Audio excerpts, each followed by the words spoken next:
Hello. അപ്പോൾ ഇന്നത്തെ വീഡിയോയിൽ നമ്മൾ പറയാൻ പോകുന്നത് ഇങ്ങനെ ഒരു ട്രാവൽ ചെയ്യുമ്പോൾ എന്തൊക്കെ ശ്രദ്ധിക്കണം, അവിടെ എത്തി കഴിഞ്ഞിട്ട് എന്തൊക്കെ ശ്രദ്ധിക്കണം, അതേപോലെ തിരിച്ച് വരുമ്പോൾ ഒരു നല്ല സ്മൂത്ത് ആയിട്ട് എങ്ങനെയാണ് നമ്മൾ ട്രാവൽ ചെയ്ത് വരാം എന്നുള്ളതാണ്. സോ ഈ വീഡിയോ 3 സെക്ഷനായിട്ടാണ് പറയുന്നത്. ഒന്ന് ബിഫോർ ട്രാവൽ, ഒന്ന് ഡ്യൂറിങ് ഇൻ്റർനാഷണൽ ട്രാവൽ ആ സ്ഥലത്ത് വിസിറ്റിങ്ങിൽ, പിന്നെ തിരിച്ചു വരുമ്പോൾ എന്തൊക്കെയാണ് നോക്കേണ്ടത്. സോ ആദ്യത്തേത് ബിഫോർ ട്രാവൽ. നമ്മൾ ആദ്യമേ തന്നെ നമ്മുടെ ഇപ്പോൾ ഏജൻറ്റ് വഴിയാണ് പോകുന്നതെങ്കിൽ ഏജൻറ്റിനോട് സംസാരിക്കുകയോ എന്തൊക്കെയാണ് ഐറ്റിനറി നമുക്കറിയണം. അതെന്ന് വെച്ചാൽ എവിടെയൊക്കെയാണ് നമ്മൾ പോകുന്നത്, നമുക്ക് എത്ര ഡേയ്സ് ആണ് നമ്മൾ ട്രിപ്പ് പ്ലാൻ ചെയ്യുന്നത്, അതനുസരിച്ച് നമ്മൾ ഐറ്റിനറി ഇതാക്കണം. ഫോർ എക്സാമ്പിൾ ഐറ്റിനറി തന്നെ 2 എണ്ണം ഉണ്ട്. ഒന്ന് ട്രാവൽ ഏജൻറ്റ് വന്ന് തരുന്നതും പിന്നെ നമ്മൾ ഉണ്ടാക്കുന്നതും. അതായത് എല്ലാം നമ്മൾ ഉദ്ദേശിക്കുന്ന സ്ഥലങ്ങൾ ഏജൻസി വഴി പോകുമ്പോൾ കവർ ചെയ്യില്ല. അപ്പോൾ നമ്മളുടെ തന്നെ കുറച്ച് ഏതൊക്കെ സ്ഥലം പോകണമെന്ന് അത് നമ്മളും പ്ലാൻ ചെയ്യണം അവരുടെ ഐറ്റിനറി അനുസരിച്ച് ഫ്രീ ടൈമിൽ നിന്ന്. പിന്നെ ഇപ്പോൾ പ്ലാൻ ചെയ്യുമ്പോൾ തന്നെയാണെങ്കിലും ചിലപ്പോൾ അവർ ഐറ്റിനറിയിലെല്ലാം കാണിച്ചു തന്നിരിക്കും, പക്ഷെ നമുക്ക് ടിക്കറ്റ് കിട്ടുമ്പോൾ അതൊന്നും ഉണ്ടായില്ല. എന്ന് വെച്ചാൽ ആ ഒരു പെർട്ടിക്കുലർ പ്ലേസിലേക്ക് പോകുന്ന ടിക്കറ്റ് ഉണ്ടാവില്ല. അപ്പോൾ നമ്മൾ ബിഫോർ ദി ട്രാവൽ തന്നെ ഉറപ്പാക്കണം എല്ലാ ഐറ്റിനറിയിലുള്ളതെല്ലാം നമുക്ക് ടിക്കറ്റായിട്ടും വന്നിട്ടുണ്ട്, അതേപോലെ എല്ലാ ഡേ ആയിട്ട് കൃത്യമായിട്ട് പ്ലാൻ ചെയ്തിട്ടുണ്ട്. പിന്നെ ഞങ്ങളുടെ ഒരു എക്സ്പീരിയൻസ് എന്ന് പറയുകയാണ് സിറ്റി ടൂറ് എന്ന് പറഞ്ഞ സാധനം എടുക്കാണ്ടിരിക്കണത് തന്നെ നല്ലത്. കാരണം സിറ്റി ടൂർ എന്ന് പറഞ്ഞാൽ ജസ്റ്റ് നമ്മൾ ലൈക്ക് ബസ്സിൽ ട്രാവൽ ചെയ്യുന്ന പോലെ തന്നെ ഇരിക്കുള്ളൂ. നമുക്ക് അവിടെ നിന്ന് ഫോട്ടോ എടുക്കാനോ അങ്ങനെയൊക്കെ വളരെ ചെറിയ ഓപ്ഷൻസേ ഉണ്ടാവുള്ളൂ. അപ്പോൾ ജസ്റ്റ് ഒരു സൈറ്റ് സീയിങ് പോലെ ആയിരിക്കും. അപ്പോൾ സിറ്റി ട്രാവലും ഒഴിവാക്കുന്നതായിരിക്കും നല്ലത്.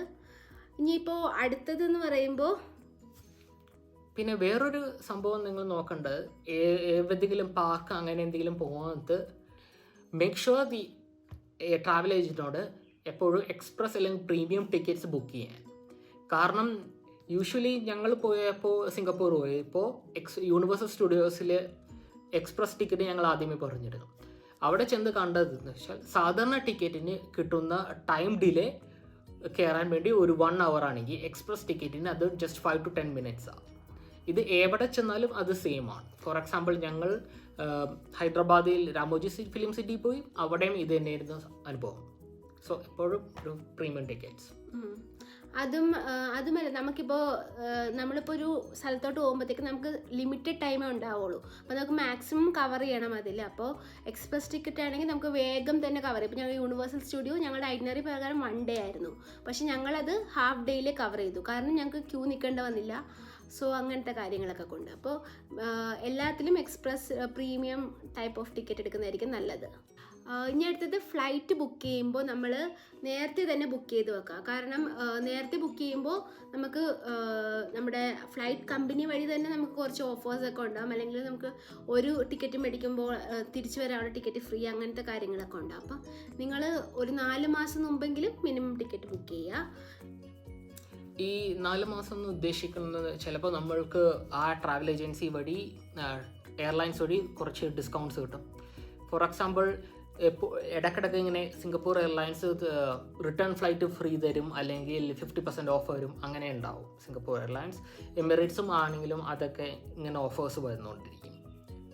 അത് എപ്പോഴും keep in your mind. So നമുക്കിനി അടുത്തത് കൺട്രിയിൽ എത്തിക്കഴിഞ്ഞാൽ എന്തൊക്കെ ശ്രദ്ധിക്കേണ്ടതെന്ന്. സോ ആദ്യമായിട്ട് ശ്രദ്ധിക്കേണ്ടത് നമ്മൾ ഓൾവേസ് ക്യാരി പാസ്പോർട്ട്. ഈ പാസ്പോർട്ട് ക്യാരി ചെയ്യുന്നത് എന്താണെന്ന് പറയുന്നുണ്ടെങ്കിൽ പുറത്തൊരു രാജ്യത്ത് പോയാൽ നമ്മളുടെ ആകെയുള്ള ഐഡൻറ്റിറ്റി പ്രൂഫ് ആയിട്ടുള്ളത് പാസ്പോർട്ടേ ആക്സെപ്റ്റഡ് ഉള്ളത്, വേറൊന്നും അവരെടുക്കില്ല. സോ എപ്പോഴും നമ്മൾക്ക് എന്തെങ്കിലും ഇഷ്യൂ എല്ലാം മുന്നുണ്ടെങ്കിൽ പാസ്പോർട്ട് ഉപയോഗിക്കാം. സോ അപ്പോൾ ഞാൻ നേരത്തെ പറഞ്ഞതുപോലെ തന്നെ നമ്മൾ ഐറ്റിനറിയിൽ ഇല്ലാത്ത കാര്യങ്ങൾ നമ്മൾ ചിലപ്പോൾ ചെയ്യുന്നുണ്ടാകും. ലൈക്ക് ഏജൻസി തന്ന ഐറ്റിനറി ഇല്ലാത്ത കാര്യങ്ങൾ. സോ അപ്പോൾ നോക്കാം അവിടുത്തെ ട്രാൻസ്പോർട്ടേഷൻ എങ്ങനെയാണെന്ന്. ഇപ്പോൾ ഫോർ എക്സാമ്പിൾ മെട്രോ ഒക്കെ എല്ലായിടത്തോട്ടും കണക്റ്റഡ് ആണോ അല്ലയോ, അല്ലെങ്കിൽ ബസ് റൂട്ട് വഴി നമുക്ക് ഈസി ആയിട്ട് ആക്സസിബിൾ ആണോ അല്ലയോ, അതൊക്കെ നോക്കുന്നത് നല്ലതായിരിക്കും. മെയിൻ തിങ് ഇത് ചെയ്യുമ്പോൾ നോക്കേണ്ടത് അവിടെ ഊബർ അല്ലെങ്കിൽ അവിടെ ഇക്വലൻ്റ് ആയിട്ടുള്ള ഓല അങ്ങനത്തെ ഇക്വലൻ്റ് ആയിട്ട് എന്തെങ്കിലും ഉണ്ടെങ്കിൽ നോക്കുക. കാരണം നിങ്ങൾക്ക് സ്കാം ആവാതിരിക്കാൻ വേണ്ടി ഏറ്റവും നല്ലത് ഇങ്ങനത്തെ ആപ്പിൽ നിന്ന് പ്രൈസ് കമ്പയർ ചെയ്ത് നോക്കിയിട്ട് പോകണേ. അല്ലെങ്കിൽ എന്ത് പറ്റുമെന്ന് പറഞ്ഞാൽ ജസ്റ്റ് ഒരു 100 രൂപ അങ്ങനത്തെ വല്ലതും ട്രാവൽ ചെയ്യാനുള്ള ഡിസ്റ്റൻസിൽ ടൂറിസ്റ്റ് ആണെന്ന് പറയുമ്പോൾ അവർ പ്രൈസ് കൂട്ടി 2-3 times ഒക്കെ ആക്കി പറയും. സോ അപ്പോൾ നിങ്ങൾ ഗ്രാബ് അങ്ങനത്തെ പുറത്താണെങ്കിൽ ഗ്രാബ് അല്ലെങ്കിൽ ഊബർ അല്ലെങ്കിൽ കരീം അങ്ങനത്തെ ആപ്സൊക്കെയാണ് ഉണ്ടാവുന്നത്. അപ്പോൾ അതിൽ നോക്കണമെങ്കിൽ നിങ്ങൾക്കൊരു ഏകദേശം ഒരു ഐഡിയ കിട്ടും എത്ര പ്രൈസ് ആവുമെന്ന്. അത് നിങ്ങൾക്ക് നല്ലൊരു ഹെൽപ്ഫുൾ ആയിരിക്കും നിങ്ങളുടെ കാശ് സേവ് ചെയ്യണതിന്. നമ്മൾ ടൂറിസ്റ്റ് ആയിട്ട് ഒരു ഇൻ്റർനാഷണൽ കൺട്രിയിലോട്ട് പോകുമ്പോൾ നമുക്ക് അവിടെ GSTൻ്റെ ഡിസ്കൗണ്ട് ഉണ്ടാവും. മീൻസ് ടാക്സ് നമുക്ക് അവിടെ കൊടുക്കും, നമുക്ക് റീഫണ്ട് ചെയ്ത് കിട്ടും. അപ്പോൾ നിങ്ങൾക്ക് ഇപ്പോൾ എന്തെങ്കിലും ഗാഡ്ജറ്റ്സോ എന്തെങ്കിലും മേടിക്കാനാണെങ്കിലും നമ്മൾ പുറത്ത് പോയി മേടിക്കുന്നതായിരിക്കും നല്ലത്. കാരണം 8 to 10% എന്തായാലും ഡിസ്കൗണ്ട് കിട്ടും. അത് നമുക്ക് എയർപോർട്ടിൽ വെച്ച് റീഫണ്ട് ചെയ്തെടുക്കാവുന്നതാണ്.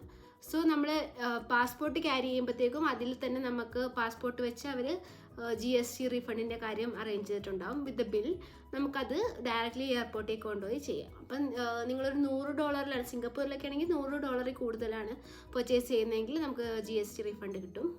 ഇത് ദുബായ് അങ്ങനത്തെ സ്റ്റേറ്റ്സിലും പുറത്ത് ആക്സെപ്റ്റബിൾ ആണ്. അവിടെ VAT റീഫണ്ട് ഉണ്ടാവും. Just make sure and make best of it. ഇനി അടുത്തത് നമ്മൾ റിട്ടേൺ ട്രിപ്പ് വരുമ്പോൾ എന്തെല്ലാം ചെയ്യേണ്ടതെന്ന്. ഫസ്റ്റ് നമ്മൾ നോക്കേണ്ടത് ഇപ്പോഴത്തെ കോവിഡ് പോളിസീസ് എന്താണെന്ന്.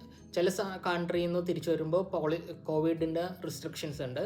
ഇപ്പോൾ RT-PCR അങ്ങനെ എന്തെങ്കിലും എടുക്കേണ്ടി വരും. സോ മേക്ക് ഷുവർ ദാറ്റ് നമ്മൾ കൺട്രിയിലായിരിക്കുമ്പോൾ തന്നെ പ്രീ ബുക്ക് ചെയ്യുക. കാരണം ഇപ്പം നമ്മൾ പെട്ടെന്നുള്ള എക്സ്പ്രസ്സിനൊക്കെ ആണെങ്കിൽ പൈസ കൂടുതലായിരിക്കും. അത് നമുക്ക് ഇവിടുത്തെ കമ്പയർ ചെയ്യുമ്പോൾ നല്ല റേറ്റ് കൂടുതലായിരിക്കും. അപ്പോൾ നിങ്ങൾ നേരത്തെ തന്നെ ബുക്ക് ചെയ്ത് പിന്നെ അവിടെ നിങ്ങൾ ഹോളിഡേയ്സ് ഒക്കെ ഉണ്ടോ എന്ന് നോക്കുക. കാരണം ഹോളിഡേയ്സ് ഒക്കെ ഉണ്ടെങ്കിൽ നേരത്തെ ബുക്ക് ചെയ്ത് RT-PCR എടുക്കുക. പിന്നെ എത്ര അവർ മുമ്പുള്ള RT-PCR ലൈക്ക് 72 hours 24 hours അങ്ങനെ വേരി ചെയ്തിരിക്കും കൺട്രി വൈസ്. സോ എത്ര അവർ മുമ്പുള്ള RT-PCR വേണ്ടത് അത് നിങ്ങൾ നോക്കിയിട്ട് വേണം എടുക്കാൻ. സെക്കൻഡ് തിങ് നിങ്ങൾ നോക്കേണ്ടത് റിട്ടേൺ ട്രിപ്പിൽ അവിടെ തിരിച്ചു വരുമ്പോൾ എയർപോർട്ടിൽ എന്തൊക്കെ ചെയ്യാം, എന്തൊക്കെ ഷോപ്പ് ചെയ്യാൻ പറ്റും എന്ന് നോക്കുക. Depends on the airport.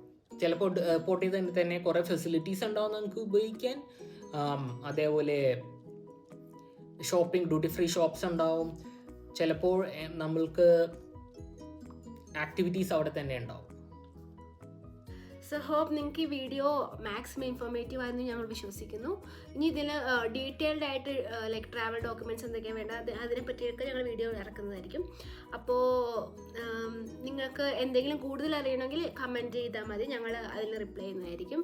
പിന്നെ മോർ ഡിസ്ക്രിപ്ഷനിൽ കൂടുതൽ ഡീറ്റെയിൽസും ഉണ്ടാവും. ഫോർ എക്സാമ്പിൾ ഞങ്ങൾ ഉണ്ടാക്കാൻ വീഡിയോ പുറത്ത് പോയിട്ട് ആപ്പിൾ പ്രോഡക്ട്സ് എങ്ങനെ മേടിക്കുന്നത്. കാരണം അവിടെ നമ്മളെക്കാട്ടും നല്ല ചീപ്പറാണ്. ഒരു 30 to 40% സേവ് ചെയ്യാൻ പറ്റും നിങ്ങളുടെ മണി.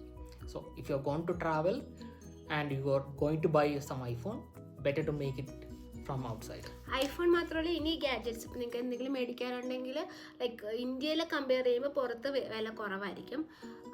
ബിക്കോസ് ഓഫ് ടാക്സിനെ എല്ലാം കൊണ്ടിട്ടാണ്. അപ്പോൾ അതിനെക്കുറിച്ചൊക്കെ ഞങ്ങൾ വീഡിയോ ഇറക്കുന്നതായിരിക്കും. അപ്പോൾ hope it helps. Yeah goodbye. By.